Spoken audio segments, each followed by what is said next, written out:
Dewa Perang Yesikai. Bab 896. Apa? Rapat lagi, tapi... Kenapa aku harus pergi? Yesikai sedikit penasaran dan sedikit kesal. Sejujurnya, apa yang paling dibencinya adalah rapat. Sekelompok orang berkumpul di sekitar meja kantor, mendiskusikan serangkaian hal yang membosankan dan menjemukan, mengobrol selama berjam-jam tanpa mampu mencapai suatu kesimpulan. Dia tidak bertahan lama di Tianya Group, tetapi dia sangat familiar dengan prosedur perusahaan. Setiap kali ada pertemuan tingkat tinggi, suasananya seolah-olah semua orang sedang menghadapi mayat, bukan proyek, yang membuat orang-orang pun tidak mau bicara. Anda adalah suami saya, dan Anda juga memegang 5% saham grup. Su Qingyu berkata dengan terkejut. Begitu dia selesai berbicara, Yesikai melompat kaget. Apa? Kapan aku mendapat sahamnya? Yesikai sangat terkejut. Meskipun mereka adalah suami istri dan saham tersebut merupakan harta bersama pasangan tersebut, pemilik saham tersebut tetaplah Su Qingyu. Kok dia juga punya saham? Lihatlah ini. Su Qingyu secara misterius mengeluarkan laporan dari tasnya dan menyerahkannya kepada Yesikai. Kontrak pengalihan saham. Yesikai melihatnya sekilas. Sebanyak 5% kontrak ditransfer dari Su Qingyu ke Yesikai tanpa biaya. Yang paling penting adalah di bagian bawah ada tanda tangan kedua orang. Mengapa ada tanda tanganku? Yesikai bertanya dengan rasa ingin tahu. Sial, dia tidak ingat menandatangani perjanjian pengalihan kontrak ini. Saya menandatanganinya. Su Qingyu tersipu dan merasa sedikit malu. Yesikai tercengang setelah mendengar ini. Kau yakin? Kau menandatanganinya untukku? Yesikai tiba-tiba merasa tidak berdaya. Mengapa Su Qingyu melakukan ini? Dia menandatanganinya untuknya. Kamu tidak mau. Su Qingyu membuka matanya lebar-lebar, penuh antisipasi. Ini adalah, bertindak dahulu dan laporkan kemudian. Su Qingyu yakin bahwa Yesikai tidak akan bersedia dari lubuk hatinya, tetapi dia tetap melakukannya. Tujuannya hanya satu, yaitu bersikap keras dahulu dan bersikap lunak kemudian, sehingga Yesikai tidak bisa menolak. Seperti sekarang, dengan kontrak yang sudah ditandatangani, dan wajah yang menawan, bagaimana dia masih bisa menolak? Tidak, tentu saja tidak. Yesikai tidak punya pilihan selain setuju. Dengan cara ini, ia bergabung lagi dengan Tianya Group. Aku tahu kamu yang terbaik. Su Qingyu tersenyum tipis saat melihat ini. Baiklah, Qingyu, karena kamu adalah istriku, aku akan berusaha sebaik mungkin untuk memenuhi permintaanmu. Kapan saja pertemuan dan pesta yang kamu sebutkan? Besok. Apa? Besok, secepatnya. Pagi selanjutnya. Yesikai dibangunkan oleh Su Qingyu pagi-pagi sekali. Dia menghabiskan waktu 1 jam penuh untuk berdandan dan mencoba setiap setelan. Perlu kamu ketahui, Yesikai hanya membutuhkan waktu kurang dari setengah jam dari bangun tidur sampai pergi di masa lalu. Qingyu, ini hanya rapat, apakah perlu? Yesikai memandangi pakaian yang baru dibeli, merasa tak berdaya. Meskipun dia sekarang memiliki saham, dia tidak memiliki pengalaman dalam manajemen perusahaan, dan dia tidak berminat untuk mengelolanya. Dia juga akan memberikan dividen dari saham ini kepada Su Qingyu. Tentu saja, Anda sekarang adalah pemegang saham perusahaan. Saya sudah memberitahu semua eksekutif senior perusahaan kemarin. Hari ini adalah penampilan pertama Anda, jadi tentu saja Anda harus berpakaian formal. Baiklah, terserah. Aku akan mendengarkanmu. Yesikai meluruskan kerah bajunya. Pada titik ini, daripada mengeluh, lebih baik dia bergembira. Grup Tianya. Manajemen puncak perusahaan mengadakan rapat, tetapi karyawan tidak terpengaruh sama sekali. Mereka masih duduk di depan komputer dari pukul 9 sampai pukul 5, mengetik tugas yang ada. Begitu dia memasuki Departemen Hubungan Masyarakat yang sudah dikenalnya, dia membuat sekelompok cantik berteriak. Hai, Ye yang tampan, mengapa kamu kembali? Wanna berjalan mendekat, masih terlihat seperti peri menawan, dan bahkan temperamennya seperti roh rubah. Haha, kalau aku bilang aku sebenarnya tidak ingin kembali, tapi ditarik ke sini oleh orang di rumah, apa kau akan percaya? Yesikai tersenyum pahit. Orang-orang di sini berharap saham jatuh dari langit, tetapi Yesikai memang dipaksa mengambil saham oleh istrinya. Tidak, karena kau akhirnya kembali, jangan pergi. Kakak-kakakmu akan sangat merindukanmu setelah kau pergi. Suara Wanna yang menawan sangat menyentuh. Ada banyak sekali rekan kerja perempuan di Departemen Hubungan Masyarakat, dan mereka semua adalah rekan kerja yang cantik. Memang, menarik tapi. Di mata Yesikai, tempat ini tidak berbeda dengan Gua Pansi. Para wanita di sekitar Ye Shikai terlalu kuat, entah karena kemampuan yang hebat atau otaknya yang luar biasa. Dia hampir mati di tangan seorang wanita. Jika hal ini terus berlanjut, ia hampir menjadi gainafobia. Saya di sini hanya untuk rapat. Saya tidak akan ke sini lagi setelah rapat. Kalian harus bekerja keras di sini. Saya tahu itu. Kemarin Presiden mengirim pemberitahuan ke semua kotak surat di perusahaan, dan dia menyebutkan Anda secara khusus.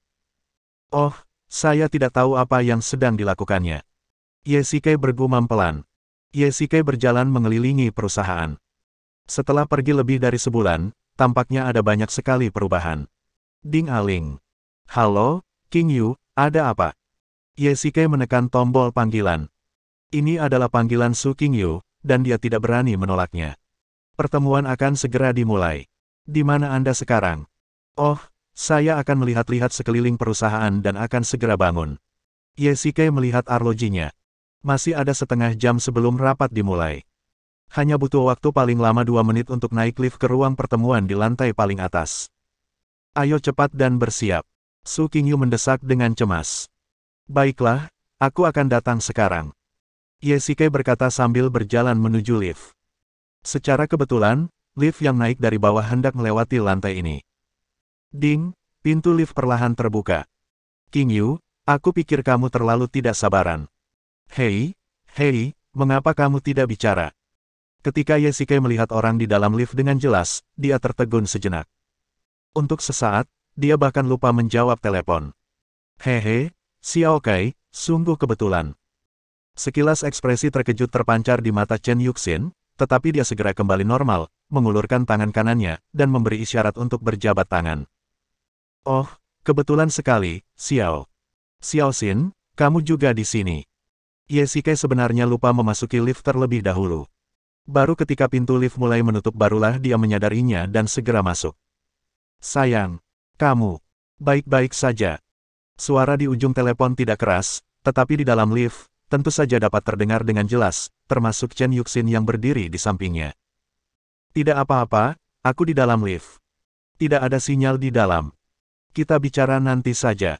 Ye Shikai menutup telepon dengan tergesa-gesa, jantungnya berdebar kencang.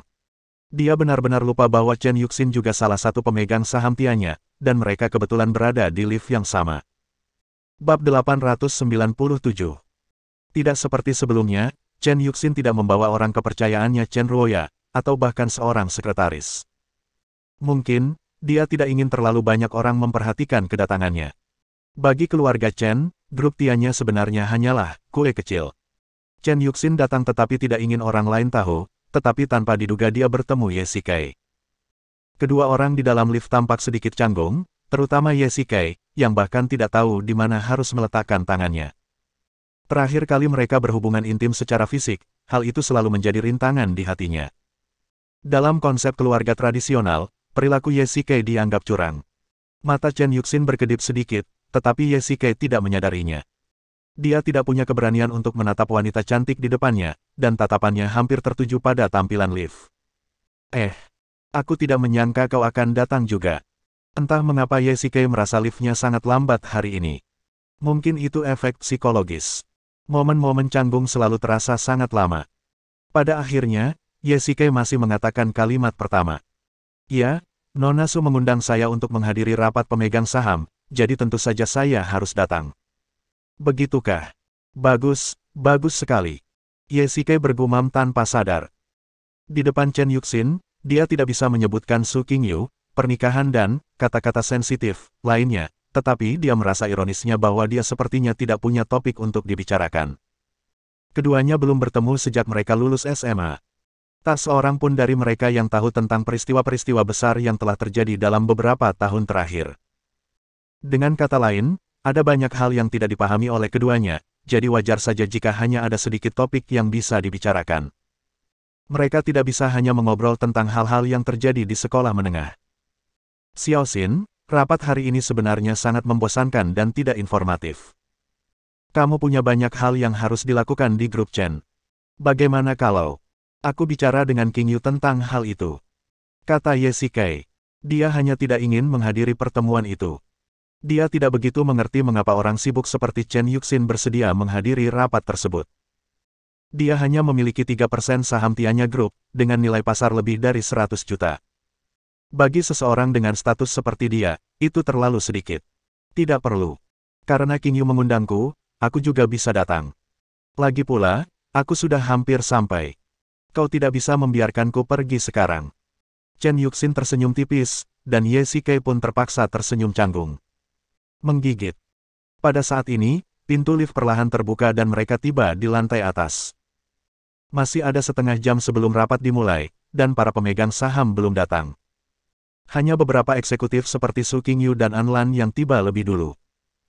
Presiden Su, Menteri An, lama tidak berjumpa. Chen Yuxin mengulurkan tangannya dengan sopan dan tersenyum kepada semua orang. Selamat datang, Nona Chen. Ketika Su Qingyu melihat Ye Shikai di belakang Chen Yuxin, hatinya bergetar dan ekspresi halus melintas di wajahnya. Saya tidak menyangka Nona Chen akan datang secepat ini. Saya khawatir Anda tidak akan datang. An Lan juga melangkah maju dan berkata sambil tersenyum. Bagaimana mungkin? Karena dia pemegang saham, dia akan datang dengan sendirinya. Melihat ini, Ye Shikai, diam-diam, meninggalkan ruang rapat. Dia tidak berani masuk lagi. Suasana di dalam terlalu canggung.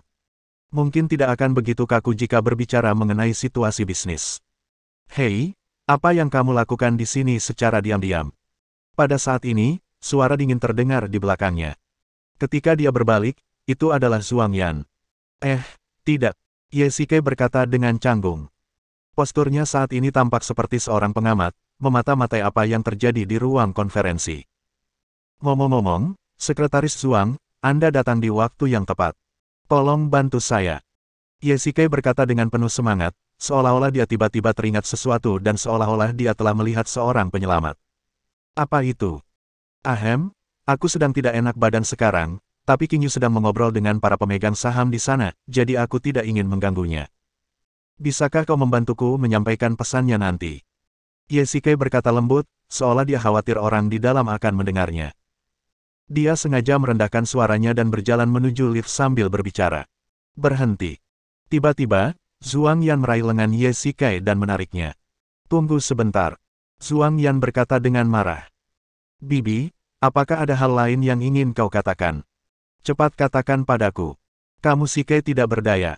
Dia tidak bisa pergi tanpa berhadapan dengan Zhuang Yan di depannya. Presiden telah menginstruksikan saya sebelumnya bahwa Anda harus menghadiri rapat pemegang saham ini. Anda mungkin sedang tidak enak badan, jadi bersabarlah. Zhuang Yan berkata dengan terkejut. Apa? Dia bahkan memberi instruksi padaku sebelumnya. Apa yang sedang dilakukan Su Qingyu dan mengapa dia tidak diizinkan pergi? Hei, apakah kamu masih punya rasa kemanusiaan? Perutku sakit. Ye Shikai berpura-pura putus asa, tetapi Zhuang Yan tidak menghargainya sama sekali. Dia mencengkeram lengan Ye Shikai erat-erat dan tidak mau melepaskannya. Kondisi fisikmu sangat baik, kok bisa kamu sakit perut saat ini? Presiden juga mengatakan bahwa jika kamu pura-pura sakit, aku akan melapor padanya sekarang. Zhuang Yan berpura-pura masuk, yang membuat Ye Shikai takut, dan dia segera menariknya kembali. Baiklah, saya hanya tidak ingin menghadiri rapat ini. Ye Shikai mendesah. Tampaknya mustahil untuk pulang lebih awal. Bagaimanapun, dia adalah seorang pemegang saham. Bagaimana dia bisa diancam oleh seorang sekretaris? Saya katakan, Anda juga seorang pemegang saham, meskipun sahamnya diperoleh dengan memakan makanan wanita, Anda tidak perlu malu. Kamu. Ye Shikai hampir marah setengah mati setelah mendengar ini. Apa? Makan makanan wanita? Zhuang Yan menganggapnya sebagai seorang gigolo. Namun itu juga benar. Dia tidak tahu identitas asli Ye Shikai, jadi wajar baginya untuk berpikir begitu. Pokoknya, saham yang dipegang presiden adalah milik bersama pasangan itu, jadi wajar saja kalau saya beri 5%, dan saya tidak mendiskriminasi Anda. Zhuang Yan menyadari bahwa dia tampaknya telah mengatakan sesuatu yang salah dan segera diam. Saya tahu bahwa pembagian ini bukanlah hal yang baik. Baiklah, ketidaktahuan bukanlah suatu kejahatan, jadi anggap saja ini sebagai saya yang menjadi gigolo untuk pertama kalinya. Sekretaris Zhuang, saya akan keluar mencari udara segar dulu, tidak apa-apa, kan? Ye Shikai memaksa dirinya untuk menahan ketidakbahagiaannya dan berkata sambil tersenyum tenang. Baiklah. Baiklah, cepatlah pergi dan segera kembali, kalau tidak jangan salahkan aku jika bercerita pada Presiden. Zhuang Yan ragu sejenak, tetapi akhirnya setuju. Ye Shikai akan kembali juga, dan hal terburuk yang mungkin terjadi adalah dia akan bercerita kepada Su Qingyu. Oh, ya ampun, kenapa aku begitu tidak beruntung? Melihat para pemegang saham yang datang satu demi satu, Ye Shikai bisa mengenali wajah mereka. Karena itu adalah kelompok istrinya, cepat atau lambat dia harus bertemu dengan beberapa pemegang saham utama, jadi akan lebih baik untuk meninggalkan kesan pada mereka terlebih dahulu. Ye Shikai melihat arlojinya. Itu hampir setengah jam. Lupakan. Itu hanya sebuah pertemuan. Paling buruknya, dia hanya bisa duduk santai dan bermain dengan teleponnya. Bab 898. Ya Tuhan, ada begitu banyak orang di sini.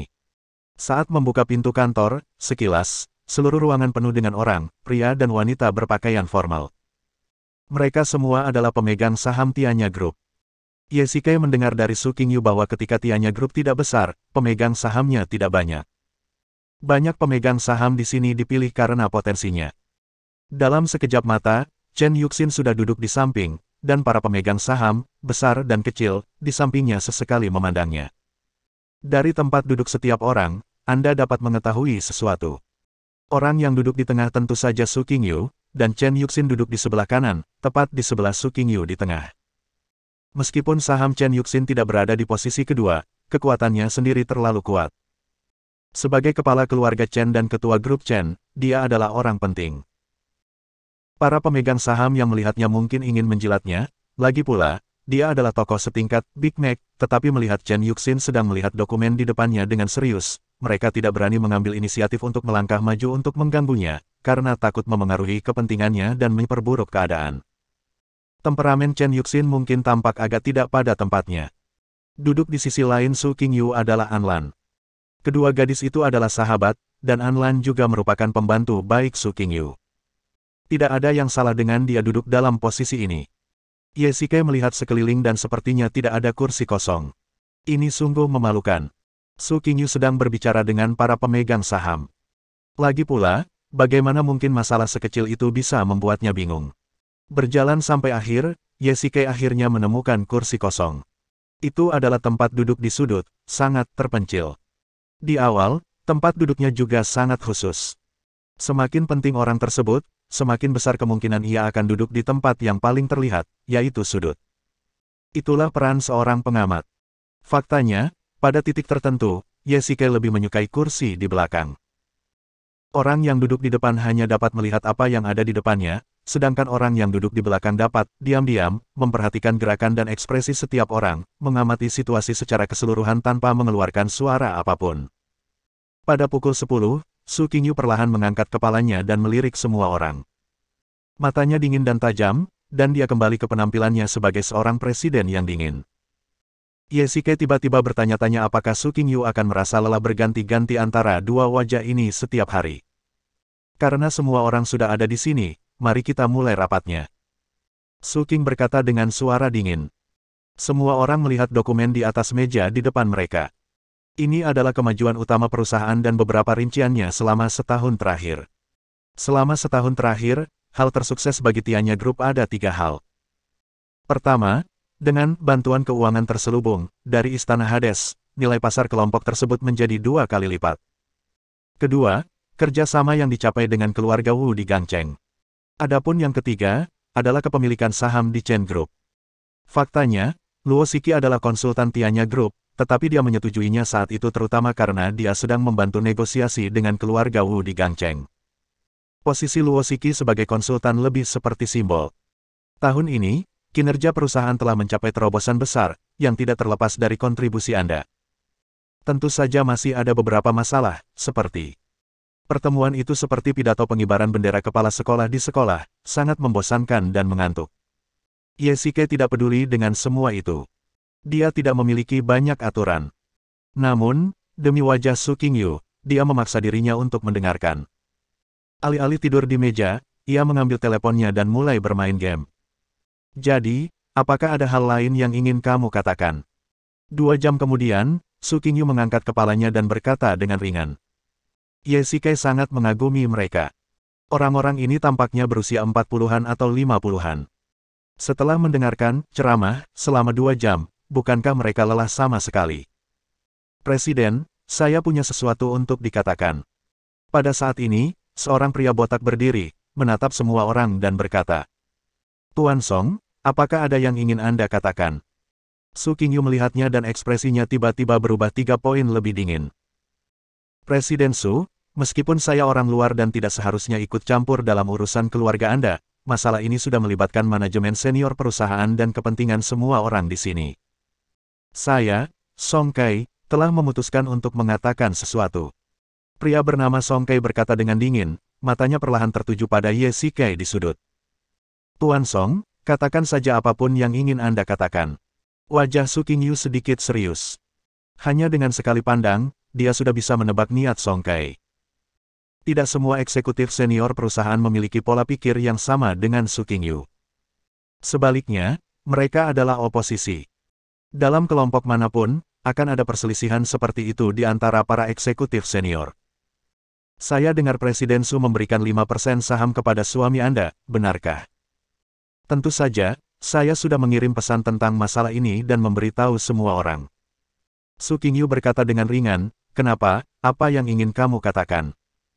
Presiden, saya ingin tahu apakah suami Anda mampu mengelola saham-saham ini. Kata-kata Song Kai sangat provokatif. Saham ini awalnya milik Su Qingyu. Dia bisa memberikannya kepada siapa saja yang dia inginkan. Pemegang saham lain tidak punya hak untuk berkomentar, apalagi Su Qingyu adalah presiden dan ketua, dan memiliki saham terbanyak. Provokasi terang-terangan Song Kai mungkin sudah direncanakan sebelumnya. Dia ingin menggunakan fakta bahwa dia memberikan saham kepada Ye Shikai untuk menyerang otoritas manajemen Su Qingyu. Hehe, jangan khawatir apakah aku punya kemampuan atau tidak. Ye Shikai, yang duduk di sudut, mendengar ini dan tahu bahwa sudah waktunya baginya untuk mengambil tindakan. Terus terang saja, para antek ini bisa dibuat menghilang dari dunia oleh Istana Dunia Bawah hanya dengan jentikan jari mereka. Di wilayah Istana Dunia Bawah asing, tidak ada seorang pun yang berani memprovokasi Raja Neraka seperti ini. Ye Shikai berdiri perlahan, dan mata semua orang tertuju padanya. Kamu adalah Ye Shikai. Song Kai menatap pemuda di depannya. Matanya setajam obor, memancarkan niat membunuh yang dingin. Tiba-tiba dia merasa sedikit takut. Ini adalah aura Pluto, dingin, niat membunuh, ketakutan, dan bahkan bau samar darah di udara. Itu benar. Mulut Ye Shikai sedikit melengkung. Wah, Yang Mulia tampaknya tidak percaya padaku. Kelancaran operasional grup ini berkat semua orang. Saya tidak tahan melihat beberapa orang mendapatkan sesuatu tanpa imbalan dan mendapatkan kekuasaan hanya dengan mengandalkan status mereka. Song Kai jelas merujuk pada Ye Shikai. Kali ini, suasana menjadi tegang dan 3 pasang mata menatap Song Kai secara bersamaan. Satu dari Su Qingyu, satu dari Anlan, dan satunya lagi dari Chen Yuxin. Menghina Ye Shikai di depan banyak orang adalah sesuatu yang tidak dapat mereka toleransi. Sebenarnya, Ye Shikai tidak marah. Banyak orang picik yang menghinanya sebelumnya, tetapi akhir ceritanya lebih buruk daripada sebelumnya. Tanpa diduga, kali ini Ye Shikai tidak marah, tetapi para wanita itu marah terlebih dahulu. Oh, tampaknya Anda telah memberikan kontribusi yang hebat. Ye Shikai menemukan kursi untuk duduk, menyilangkan kakinya, dan berkata dengan ringan. Bab 899 merupakan tanggung jawab setiap pemegang saham untuk memberikan kontribusi bagi perusahaan. Bolehkah saya bertanya, apa yang telah Anda lakukan? Perkataan Song Kai adalah pertanyaan langsung. Apa yang dilakukan Ye Shikai benar-benar sebuah lelucon. Jika Istana Ming tidak menyediakan dana tepat waktu untuk membantu kelompok mengatasi kesulitan, akan menjadi pertanyaan apakah pertemuan ini dapat diadakan sekarang. Tetapi sekali lagi, kalau dia hanya mengatakan itu, saya khawatir orang lain tidak akan mempercayainya. Di mata mereka, Ye Shikai hanyalah pria yang hidup dari istrinya. Bagaimana dia bisa mendatangkan dana 1 miliar yuan? Bukan berarti Song Kai tidak mengerti cara kerja dunia. Di mata orang luar, Ye Shikai adalah suami Su Qingyu. Jika Song Kai benar-benar tidak puas dengan ketidakpedulian Ye Shikai, dia tidak akan menargetkannya di depan begitu banyak orang. Dia melakukan ini hanya untuk menyindir Su Qingyu dengan menyindir Ye Shikai, sehingga para pemegang saham dapat melihat betapa nepotisnya dia sebagai presiden. Terus terang saja, tujuannya adalah untuk mendiskreditkan Su Qingyu. Tuan Ye tentu saja telah memberikan kontribusi. Atas bujukannya, saya memutuskan untuk berinvestasi di grup ini. Pada saat ini, terdengar suara dingin. Semua orang melihat ke arah suara itu dan menghirup udara dingin. Orang yang mengatakan ini tidak lain adalah Chen Yuxin, ketua Chen Group. Semua orang di komunitas bisnis Yanjing mengetahui kekuatan Chen Yuxin. Kekayaan bersihnya lebih besar dari gabungan kekayaan semua orang yang hadir di sini, dan dia mempunyai banyak koneksi pribadi. Latar belakang keluarga Chen bahkan lebih sulit dipahami. Sekarang giliran Song Kai yang merasa malu. Jika dia menyinggung Chen Yuxin, itu bukan lelucon. Jika dia membuatnya marah, dia tidak akan mempunyai kesempatan untuk bertahan di dunia bisnis atau bahkan di Yanjing. Su Qingyu dan An Lan juga tampak terkejut. Mereka tidak menyangka Chen Yuxin akan mendukung Ye Shikai secepat itu.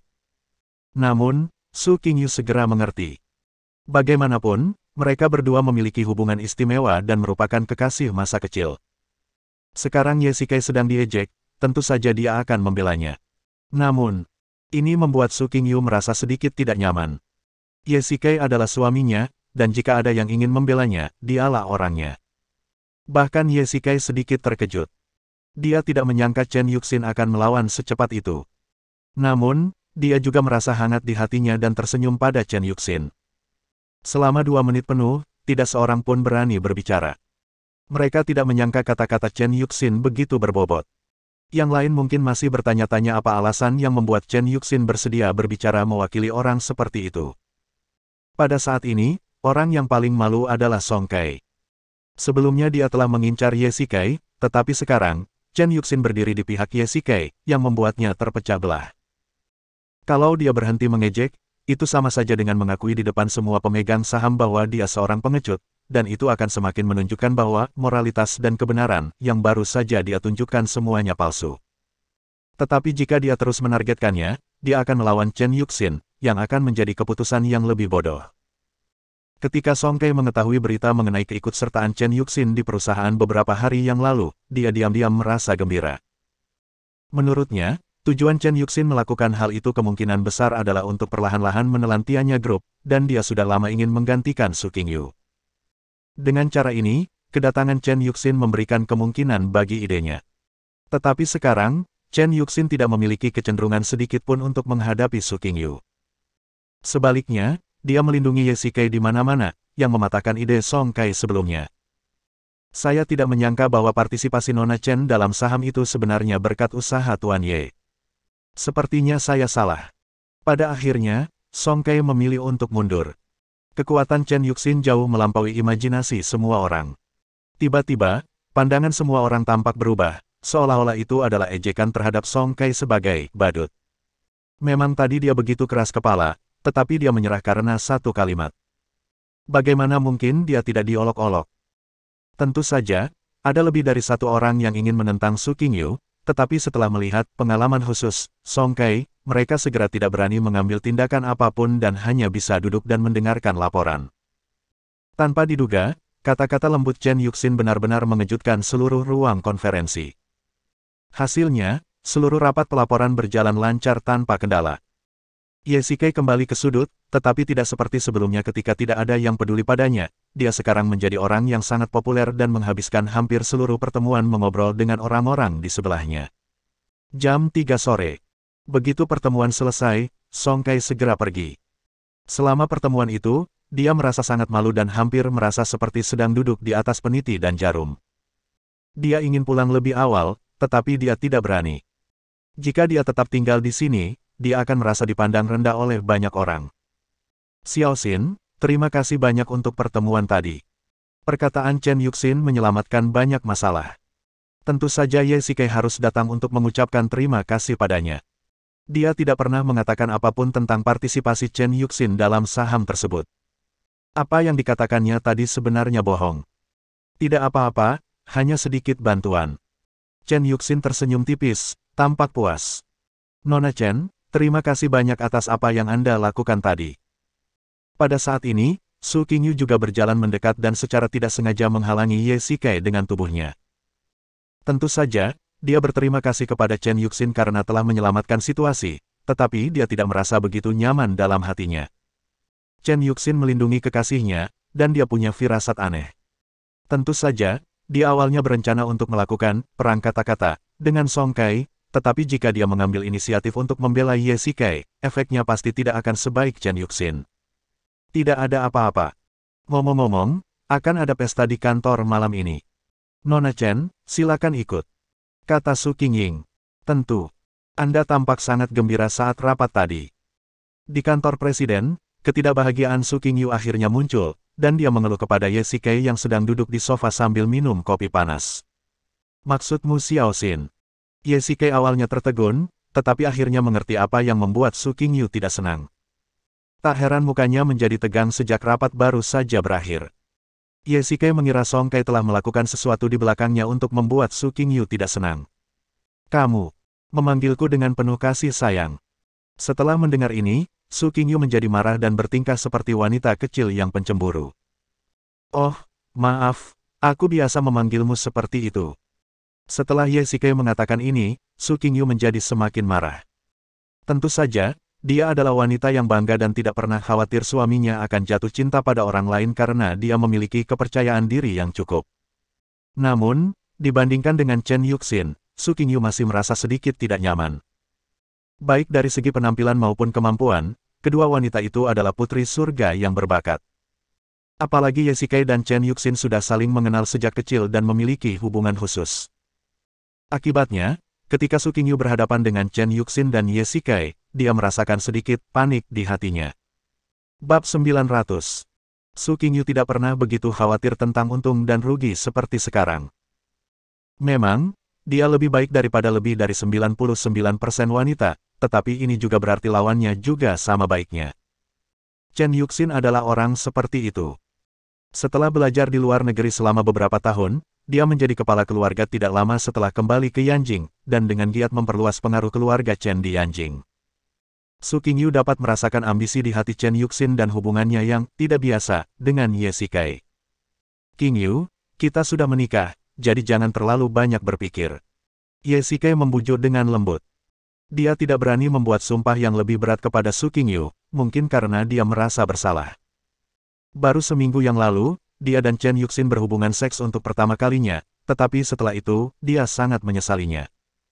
Jika dia terus seperti ini, dia akan bermain api dan terbakar. Ngomong-ngomong, rapat pemegang saham tadi cukup bagus, kan?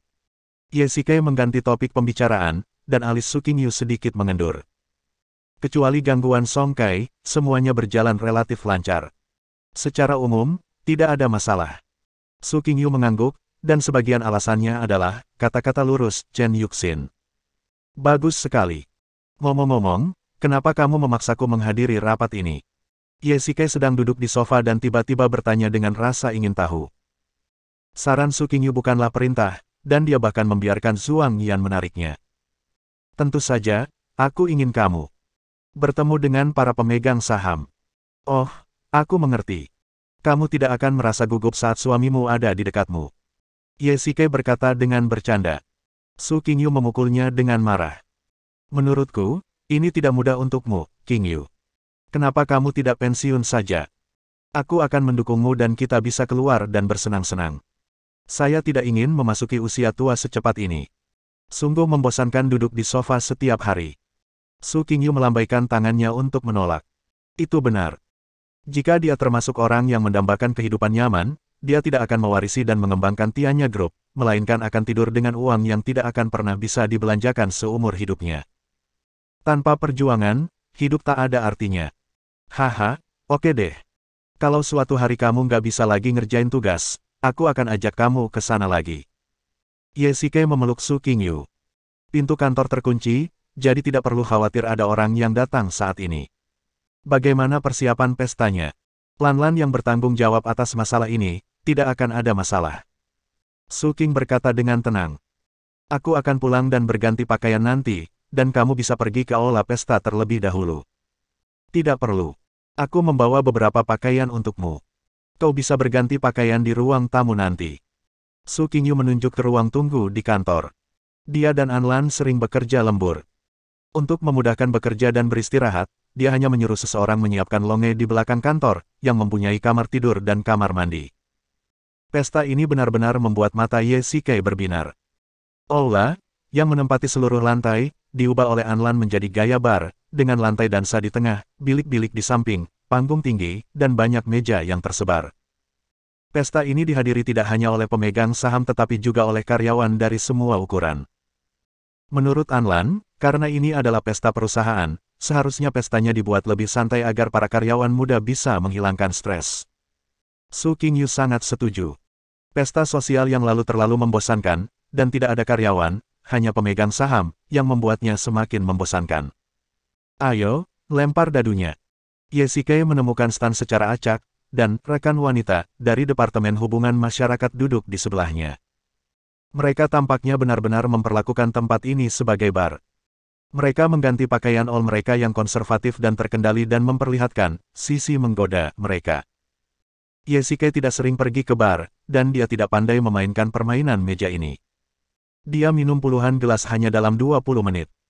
Untungnya dia seorang kultivator, kalau tidak dia mungkin benar-benar mabuk di sini. Ye yang tampan, kapan kamu akan kembali? Ya, meskipun Anda sekarang adalah pemegang saham, Anda tidak bisa melupakan kami. Ayo, minum, minum lagi. Sungguh menyenangkan dikelilingi oleh sekumpulan wanita cantik. Lagi pula, itu hanya hiburan saja, jadi Ye Shikai hanya mempermainkan mereka. Tanpa dia sadari bahwa di bilik yang jauh di sana, ada sepasang mata yang dingin. Qingyu, mengapa kamu tidak pergi dan mengurusnya? Anlan berkata dengan marah, sambil menunjuk ke arah Ye Shikai yang berkeliaran di antara bunga-bunga di kejauhan. Jika kita tahu dia hanya bermain-main, kenapa kita repot-repot mengganggunya? Su Qingyu berkata dengan tenang, lagi pula, Lan, mereka. Bukankah mereka karyawanmu? Bajingan-bajingan kecil ini, ide mereka untuk mengadakan pesta bergaya bar seperti ini. Aku tidak menyangka mereka benar-benar akan. Lihatlah dia. Meskipun dia banyak minum, dia tidak mabuk sama sekali. Jangan khawatir. Su Qingyu cukup periang. Dia sama sekali tidak peduli bahwa suaminya dikelilingi oleh begitu banyak wanita. Padahal sebenarnya ini hanyalah fenomena yang dangkal. Kalau dia pergi ke sana sekarang, rekan-rekan wanita itu pasti akan ketakutan setengah mati. Hal lainnya adalah kesombongan Su Qingyu. Karena mereka tidak menimbulkan ancaman baginya, mereka tidak perlu terlihat cemburu. Ada banyak karyawan yang menari di lantai dan sapusat. Ye Shikai menaruh perhatian khusus pada sekelilingnya, tetapi tidak ada tanda-tanda songkai. Tampaknya dia tidak berani datang lagi. Pada saat ini, sesosok tubuh berjalan perlahan. Ye Shikai mendongak dan melihat bahwa itu adalah Chen Yuxin. Para rekan wanita yang hadir langsung membeku. Meskipun wanita cantik di depan mereka kira-kira seusia dengan mereka, statusnya sangat berbeda. Bisakah Anda memberi jalan? Chen Yuxin berjalan ke arah Ye Shikai dan berbisik kepada seorang rekan wanita di sebelahnya. Tentu saja. Rekan kerja perempuan itu menyadari status khusus perempuan di depannya, dan dia tergagap sejenak. Dia segera memberi jalan ke tempat duduknya. Chen Yuxin tidak banyak bicara dan hanya duduk. Xiao Xin, kenapa kamu ada di sini? Bukankah aku sudah bilang kalau aku akan datang ke pesta? Hanya saja aku hampir tidak menemukanmu saat aku datang, jadi aku agak terlambat. Chen Yuxin menoleh dan berkata lembut, sambil mengambil bir dan menuangkan segelas untuk Ye Shikai, dan satu lagi untuk dirinya sendiri. Berhenti minum. Ye Shikai berkata dengan gugup. Tidak apa-apa. Bukankah kita semua di sini sedang minum? Chen Yuxin tersenyum tipis. Kedatangannya membuat orang lain merasa sangat malu, tetapi itu bukan karena penolakan, tetapi terutama karena perbedaan status. Sekarang setelah kamu ada di sini, semuanya terasa canggung. Ye Shikai mendekatkan diri ke telinga Chen Yuxin dan berbisik. Ada apa? Apakah hanya mereka yang diizinkan duduk di sebelahmu? Tentu saja tidak, mereka hanya akan merasa tidak nyaman. Ye Shikai memiliki wajah yang gelap, tetapi Chen Yuxin sama sekali tidak peduli dengan pikiran mereka. Di matanya, hanya ada Ye Shikai. Bersambung.